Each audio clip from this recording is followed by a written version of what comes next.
Friends, welcome to lucky cooking channel. ಎಲ್ಲರೂ ಹೇಗಿದ್ದೀರಾ? ಎಲ್ಲರೂ ಚೆನ್ನಾಗಿದ್ದೀರಾ? ಬನ್ನಿ ಹಾಗಾದರೆ ಇವತ್ತೊಂದು ಸಿಂಪಲ್ ಆಗಿ ಸಾಂಬಾರು ಮಾಡೋಣ ಅಂತ. ಯಾವುದು ಅಂತನಾ? ಅದು ಮೂಲಂಗಿ ಸಾಂಬಾರು, ರ್ಯಾಡಿಶ್. ಎಲ್ಲರಿಗೂ ಗೊತ್ತಾ? ಓಕೆ, ಬನ್ನಿ ಹಾಗಾದರೆ ಮೂಲಂಗಿ ಸಾಂಬಾರು ಹೇಗೆ ಮಾಡೋದು ಅಂತ ನೋಡೋಣ. ಮೊದಲಿಗೆ ನಾನಿಲ್ಲಿ ಗ್ಯಾಸ್ ಆನ್ ಮಾಡಿಕೊಂಡು ಒಂದು ಕುಕ್ಕರ್ ಇಟ್ಕೊಂಡಿದ್ದೀನಿ. ಇಲ್ಲಿ ನಾನು ಒಂದು 1/4 kg ಅಷ್ಟು ಮೂಲಂಗಿ ಒಟ್ಟದ ಸಿಪ್ಪೆ ತೆಗೆದು ತೊಳೆದು ಕಟ್ ಮಾಡಿ ಹಾಕ್ಕೊಂಡಿದ್ದೀನಿ. ಒಂದು 4 ಎಸಲಷ್ಟು ಬೆಳ್ಳುಳ್ಳಿ, ಒಂದು ಅರ್ಧ ಈರುಳ್ಳಿ, ಟೊಮೊಟೊಸ್ 3, ಚೂರು ಕೊತ್ತಂಬರಿ. ಇಲ್ಲಿ ನಾನು ತೊಗರಿ ಬೇಳೆ 1 ಹಿಡಿಯಷ್ಟು, ಮೈಸೂರು ಬೇಳೆ 1 ಹಿಡಿಯಷ್ಟು ಇದನ್ನು ಚೆನ್ನಾಗಿ ತೊಳೆದು 1 ಗಂಟೆ ಕಾಲ ನೆನೆಸಿದ್ದೀನಿ. ಯಾಕಂದರೆ ಗ್ಯಾಸ್ಟ್ರಿಕ್ ಆಗೋದಿಲ್ಲ. ತುಂಬ ಜನ ಗ್ಯಾಸ್ ಪ್ರಾಬ್ಲಮ್ ಆಗುತ್ತೆ ಅಂತ ಹೇಳ್ತಿರ್ತಾರೆ ಬೇಳೆ ಸಾರು ತಿನ್ನೋದ್ರಿಂದ. ಸೊ ಈ ಥರ ನೆನೆಸಿ ಮಾಡೋದ್ರಿಂದ ಗ್ಯಾಸ್ ಟ್ರಬಲ್ ಬರೋದೇ ಇಲ್ಲ. ಸೊ ಯಾರು ಗ್ಯಾಸ್ಟ್ರಿಕ್ಕಿಂದ ಸಫರ್ ಆಗೋ ಅವಶ್ಯಕತೆ ಇರಲ್ಲ. ಯಾವಾಗಲೂ ಬೇಳೆಯನ್ನು ನೆನೆಸಿ ಯೂಸ್ ಮಾಡಿ, ಚೆನ್ನಾಗಿರುತ್ತೆ. ಸೊ ಇಲ್ಲ ಹಾಕ್ಕೊಂಡಿದ್ದೀನಿ. ಇಲ್ಲಿ ಮೂಲಂಗಿ ಈ ತರಕಾರಿ ಇಷ್ಟು ಮುಳುಗುವಷ್ಟು ನೀರು ಹಾಕ್ಕೊಂಡಿದ್ದೀನಿ. ಅಪ್ರಾಕ್ಸಿಮೇಟ್ಲಿ ಒಂದು 1/2 ಲೀಟರ್ ನೀರಿರುತ್ತೆ. ಸ್ವಲ್ಪ ಉಪ್ಪು, ಒಂದು ಸ್ವಲ್ಪ ಅರಿಶಿಣ,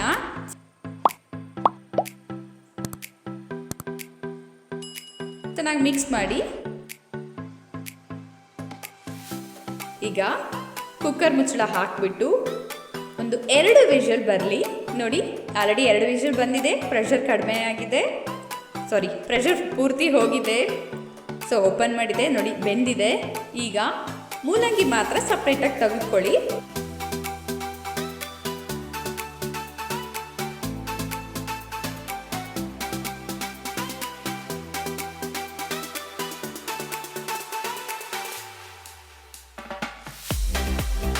ಇಲ್ಲಿ ಮನೆಯಲ್ಲೇ ಮಾಡಿರುವ ಸಾಂಬಾರ್ ಪೌಡರನ್ನು ನಾನು ಯೂಸ್ ಮಾಡ್ತಾ ಇದ್ದೀನಿ, 2 ಸ್ಪೂನಷ್ಟು. ನಿಮ್ಮ ಮನೆಯಲ್ಲಿ ಮಾಡಿರೋ ಸಾಂಬಾರ್ ಪೌಡರ್ ಇದ್ದರೆ ಯೂಸ್ ಮಾಡಿ, ಇಲ್ಲ ಅಂದರೆ ಪರವಾಗಿಲ್ಲ. ಅಂಗಡಿಯಲ್ಲಿ ತಂದಿರೋ ಸಾಂಬಾರ್ ಪೌಡರ್ ಇದ್ದರೂ ಪರವಾಗಿಲ್ಲ. ಒಂದು 2 ಸ್ಪೂನಷ್ಟು ಹಾಕ್ಕೊಳ್ಳಿ. ಖಾರಕ್ಕೆ ಇಲ್ಲಿ 1 ಸ್ಪೂನಷ್ಟು ಖಾರದ ಪುಡಿ ಹಾಕ್ಕೊಳ್ತಾ ಇದ್ದೀನಿ. ಸ್ಮ್ಯಾಶರಲ್ಲಿ ಬೇಳೆ ಎಲ್ಲ ನುಣ್ಣಗಾಗೋ ಥರ ಸ್ಮ್ಯಾಶ್ ಮಾಡ್ಕೊಳ್ಳಿ.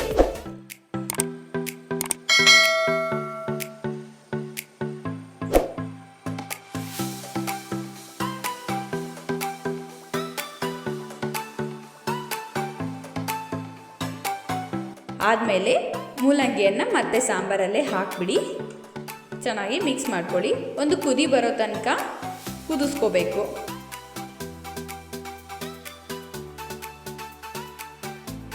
ಈಗ ಇದಕ್ಕೊಂದು ಚಿಕ್ಕ ಒಗ್ಗರಣೆ, ಒಂದು ಚಿಕ್ಕ ಬಾಣಲಿ ಇಟ್ಕೊಂಡು ಒಂಚೂರು ಎಣ್ಣೆ, ಒಂಚೂರು ಜೀರಿಗೆ, ಒಂಚೂರು ಸಾಸಿವೆ, ಈಗ ಬೆಳ್ಳುಳ್ಳಿ ಒಂದು 4 ಕುಟ್ಟಿ ಹಾಕ್ಕೊಂಡಿದ್ದೀನಿ, ಒಂಚೂರು ಕರಿಬೇವು, ಒಂದು ಅರ್ಧ ಈರುಳ್ಳಿ ಸಣ್ಣದಾಗಿ ಕಟ್ ಮಾಡಿ ಹಾಕ್ಕೊಂಡಿದ್ದೀನಿ.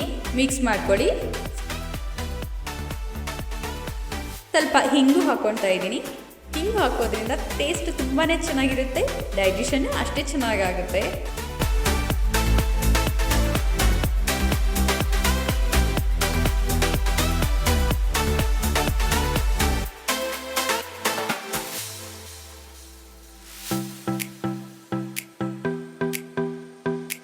ಸೊ ಈಗ ಇದು ರೋಸ್ಟ್ ಆಗಿದೆ.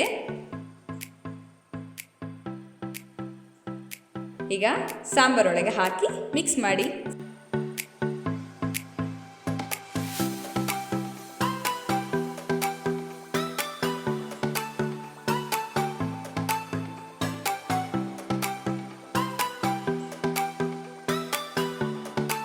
ಸೊ ದಿಢೀರಾಗಿ ಫಾಸ್ಟಾಗಿ ಮೂಲಂಗಿ ಸಾಂಬಾರ್, ಮೂಲಂಗಿ ದಾಲ್ ಸಾಂಬಾರ್ ರೆಡಿಯಾಗಿದೆ.